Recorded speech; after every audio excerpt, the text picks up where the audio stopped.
Troisièmement, nous devons maintenant partager les enfants d'Adam et tous les hommes en deux catégories.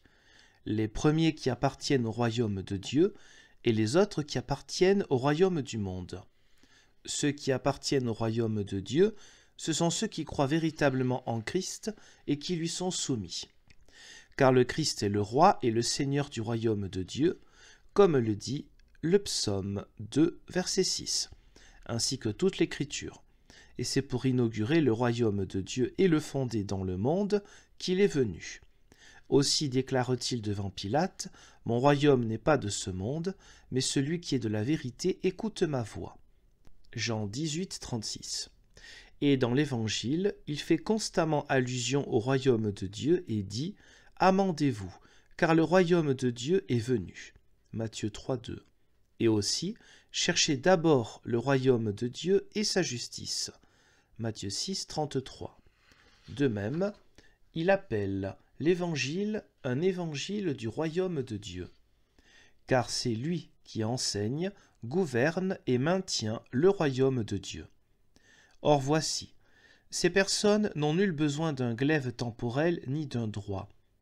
Et si le monde ne comptait que des vrais chrétiens, c'est-à-dire des croyants sincères, il ne serait plus nécessaire ni utile d'avoir des princes, des rois, des seigneurs, non plus que le glaive et le droit. Car à quoi cela leur servirait-il ? L'Esprit Saint est dans leur cœur pour leur apprendre et les pousser à ne faire de mal à personne, à aimer tout le monde, à souffrir volontiers et avec joie l'injustice de la part de tous, même la mort. Là où chacun ne songe qu'à souffrir l'injustice et à faire le bien, il n'y a ni querelle, ni dispute, et il n'est pas besoin non plus de tribunal, de juge, de châtiment, de droit et de glaive.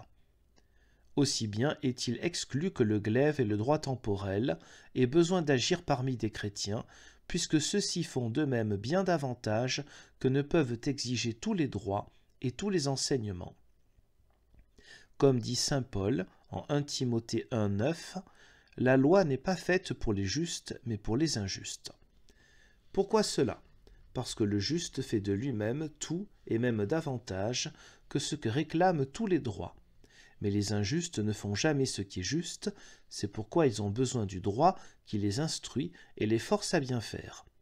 Un bon arbre n'a besoin ni d'enseignement, ni de droit pour porter du bon fruit, mais sa nature fait qu'il en porte sans droit ni instruction, selon son espèce. Je tiendrai pour un être absolument fou celui qui voudrait écrire un livre rempli de lois et de droits pour apprendre à un pommier de porter des pommes et non pas des épines, étant donné qu'il le fait par sa nature beaucoup mieux qu'on ne pourrait le décrire et l'ordonner dans tous les livres. C'est ainsi que par l'esprit et la foi, tous les chrétiens ont, en toute chose, une telle nature qu'ils font le bien beaucoup plus qu'on ne pourrait le leur enseigner au moyen de toutes les lois, et qu'ils n'ont pas besoin pour eux-mêmes d'aucune loi ni d'aucun droit. Tu dis alors, pourquoi Dieu a-t-il donc donné tant de lois à tous les hommes, et pourquoi le Christ aussi dans l'Évangile enseigne-t-il tant de choses qu'on doit faire ? J'ai abondamment traité cette question par ailleurs dans le Sermonnaire et d'autres écrits. Je le dirai ici brièvement. Paul déclare que la loi a été donnée à cause des injustes, c'est-à-dire afin que ceux qui ne sont pas chrétiens soient extérieurement forcés par la loi de s'abstenir des mauvaises actions, ainsi que nous le verrons plus loin. Mais comme nul homme n'est par nature chrétien et bon, mais que tous sont pécheurs et mauvais, Dieu, par le moyen de la loi, fait obstacle à tous, afin qu'ils n'osent pas manifester extérieurement, par des actes, leur malignité selon leurs caprices.